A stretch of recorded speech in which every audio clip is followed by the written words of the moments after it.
So, Sonic Colors Ultimate came out, and you might have heard, but it's actually getting really good reviews. Critics really enjoy it. So then why are Sonic fans looking at this game in a more critical lens, including the hyper-positive? Yeah, the 2D one's far more interesting. I think we're at the point where we need to admit that this was never really a great franchise. They'll keep trying and trying and trying to find this thing that was never really actually there. Sonic was never good. Oh boy. It's hard being a fan of this franchise that I adore so much. Sonic the Hedgehog, a classic 90s character that people know and love. This little attitude-driven hedgehog went on to become one of the most famous video game characters of all time.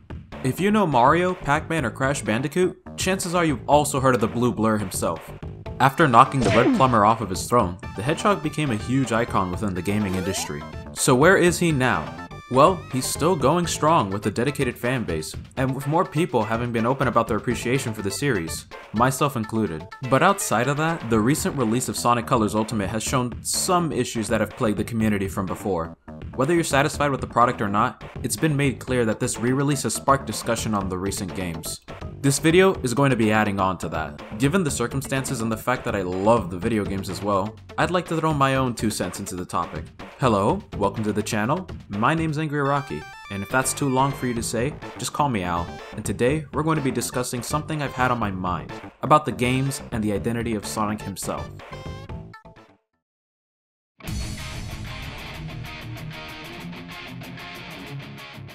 Let's start this out with the gameplay aspect, since that is what the franchise is known about in the first place. It's how the first game started, and it's how it's been going for a long time. The games that we have that are the most well received in terms of the modern day Sonic games are Sonic Colors, Generations, and Forces, each of which are working on the boost gameplay formula, something borrowed from Sonic Unleashed and Sonic Rush, which in my opinion isn't bad, since I really enjoy Generations. And while the boost formula isn't necessarily a bad gameplay formula, I think it could work better if it was working with other aspects from its previous games. Hell, maybe even outright replace the boost formula altogether and create something new. Now let me get this out of the way. I am a fan of the quote-unquote Dark Age games, which in my opinion is a very iffy title since I love the games growing up and many other people do. Games like Sonic Adventure 1 and 2, Sonic Heroes, Shadow the Hedgehog, Sonic 06, Sonic Riders, Sonic Rush, Sonic Rivals, the Advanced Series, Gems Collection, Mega Collection, and the Storybook games are just to name a few. These titles are what defined Sonic to me growing up. And I do plan on reviewing these games for further elaboration on what I mean, but until then, let's keep this discussion going. I'm going to make this clear right here and right now. Despite the previous examples, I'm not going to sit here and make an argument saying that the game should be designed like Shadow or the Storybook games. That's just fucking ridiculous. Instead, I want to examine specific things from the games and make a proposition on how we could work certain aspects moving forward for future Sonic games. For these examples, I'm going to grab the adventure games and also Sonic 06 since they have a very similar formula that I'd like to call the Krabby Patty Secret Formula. The adventure formula. Original, I know, but people have used this term and I'm gonna use it too, so shut up. These games have an emphasis on exploration, more so with Adventure 1 and Sonic 06. These games give you an opportunity to explore the stages and have small moments where speed is your #1 priority. Keep in mind, Sonic is and always will be a platformer, so it makes sense to have slow moments when you're not speeding like the fastest fucking thing alive.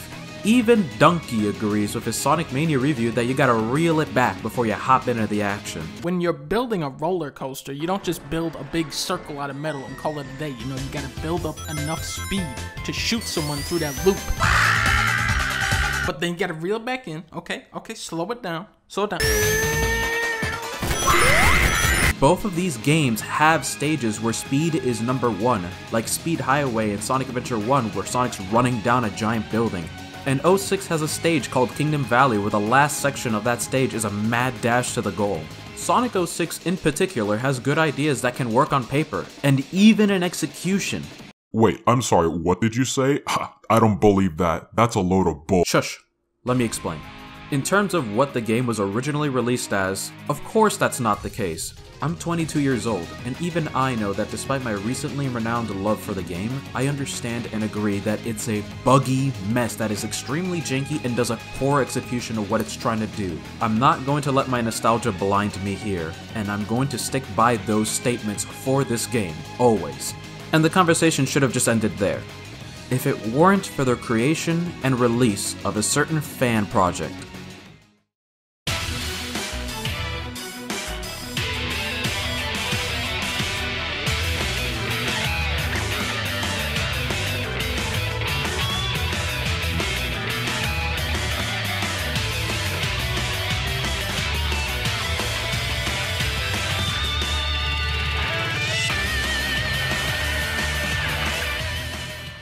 Oh man, this game is hype as fuck. Project 06 is a fan remake of Sonic 06 that carries all of Sonic's stages, including what was recently released in the new demo being Shadow Stages. It takes the ideas that 06 put out and realized their true potential. The execution was flawless, it had minor bugs, but it was able to show a completely different game than what was released back in 2006. It was extremely well received and clearly given much more love than Sega's latest release. The adventure formula is so prominent in this demo that not only do you need to go out of your way to explore certain areas to find goodies like Sonic Shoe Gems, but also discover quicker alternate paths by looking around, hence the exploration part of the formula. It's so clearly inspired by the adventure formula that you can go into the settings and even change the spinning animation into the original from Sonic Adventure 1. The similarities are indistinguishable. Now this demo doesn't have a hub world, side missions, upgrade shop, interactive civilians, etc, but it doesn't need that to show how its gameplay shines when put in the right hands. So why does Project 06 get so much love, but current official games like Lost World, Forces, and Colors Ultimate either get mixed or negative attention? Well, that's because unlike recent official titles, aside from one exception, were made by fans. Well hey, would you look at that? That's where we're about to transition to next.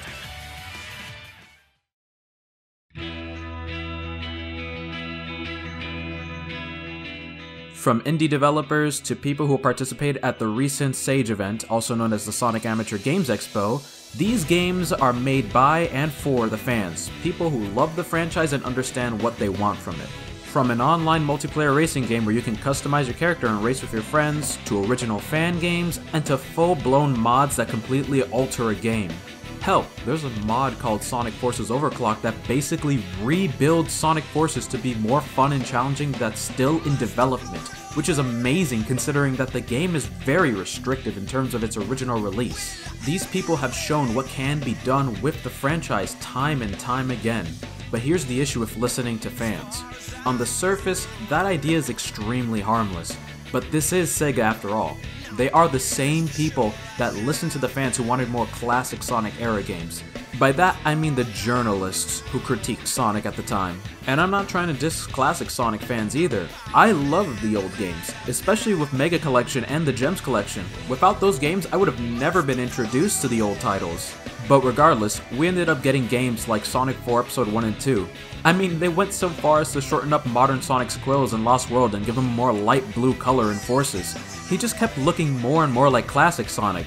These design choices were just really bad ones in my opinion, especially since there's classic Sonic, who I already adore and love, but I only want to see him in the classic games.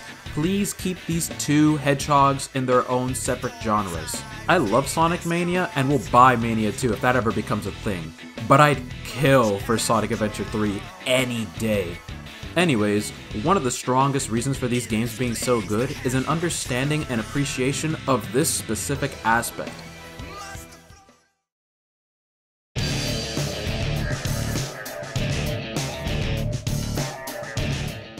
I always thought that the franchise had an identity crisis. This one is a bit hard to pinpoint, so we'll have to break it down first. Let's start with this. Sonic from the 90s and Sonic now are two separate individuals, but they're also the same character. Let me explain. Sonic, even back then, was known for being fast, cocky, expressive, and most importantly, full of attitude and at the time was considered edgy. I know, it sounds ridiculous. Remember, Sonic's marketing back in the day was rebellious in nature, an extremely in-your-face sort of icon. What you doing watching this stupid film? Don't you want to have fun playing Sega? Sega? Sega who? Wrong answer, pal. Show him. It's new, it's wild, it's Sega. International Sega TV games are now here. From Shaw Wallace. Take it. Want some more? Yeah. Unlock your mind. Sega! You know what else was considered the same kind of edge in the 90s? The existence of skater punk, post-grunge music, the birth of nu metal with bands like Korn, Linkin Park, my personal favorite, Deftones, and Limp Bizkit. And don't you dare forget about fucking Go-Gurt and Light Up Skechers, man. That shit was our childhood. All of which bled over into the early 2000s and onwards, which created the quote-unquote dark age of the Sonic franchise. I personally think that the term edgy is a really lazy excuse to call something bad.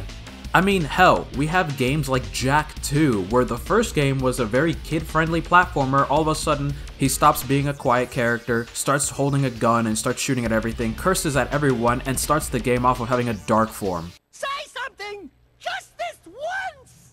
I'm gonna kill Praxis! Shh! Jak, easy now. Easy, buddy.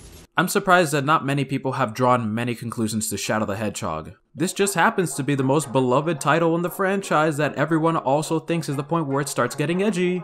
Listen, there's no disrespect meant to go towards Jak 2, because it's also one of my favorite games on the PlayStation 2. The point being is that this Sonic isn't any different from Dreamcast Sonic. Oh man, the Adventure Sonic. This was my Sonic. Same attitude, but with added voice acting and a bigger focus on story. The idea of this guy fighting ancient gods and living bioweapons was what got me into the games. The idea of a simple yet epic adventure of a hero saving the day. I mean, is it any different from a mad scientist creating killer robots to fight a blue fast hedgehog? Not really, it's just how the franchise started as. It went from a simple plot to something bigger, hence the word adventure in the titles. Despite the quality of the games and small changes in Sonic's behavior, such as going from a cocky teen in Heroes to a calm, friendly guy in Unleashed, Sonic was still Sonic. Here, take this scene from Sonic and the Black Knight for example. This must be it! Are you ready? Ready for what? If you remove that sword and defeat King Arthur with it, you shall forever be the worst of knights, slayer of kings. Guess I can't be the hero every time.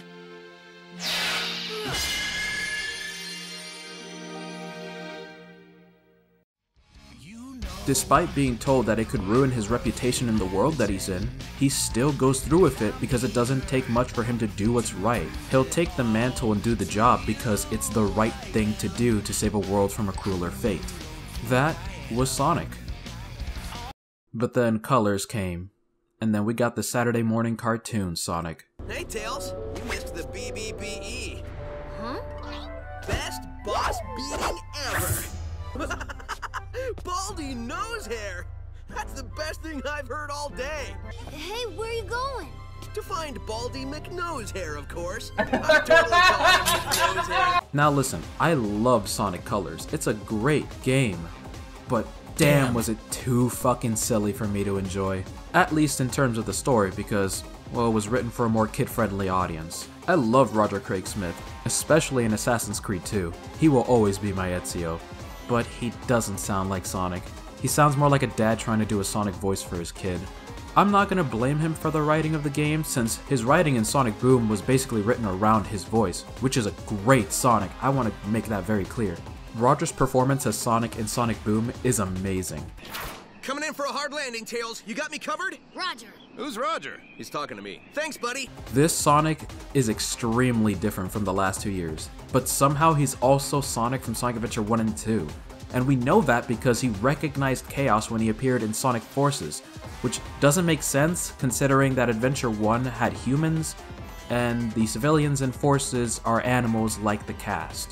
But I digress. Everybody who knows Sonic the Hedgehog knows that this franchise has gone through more than just an identity crisis. So let's start wrapping this up.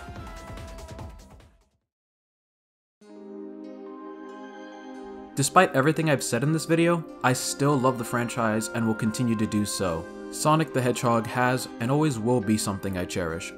It's given me great memories, and it was how it got me into storytelling. It was one of the few things that got me into many different stories, such as JoJo, Fist of the North Star, Berserk, and to recently, finishing Homestuck proper. I just wanted to give my opinion on the matter since it's been on my mind, and I've wanted to do something constructive with it. I stick by my statements as of now, and these are subject to change, just like Sonic himself. That's the end of this video. You can check out my art on Newgrounds and check out my Twitter with the handle on screen.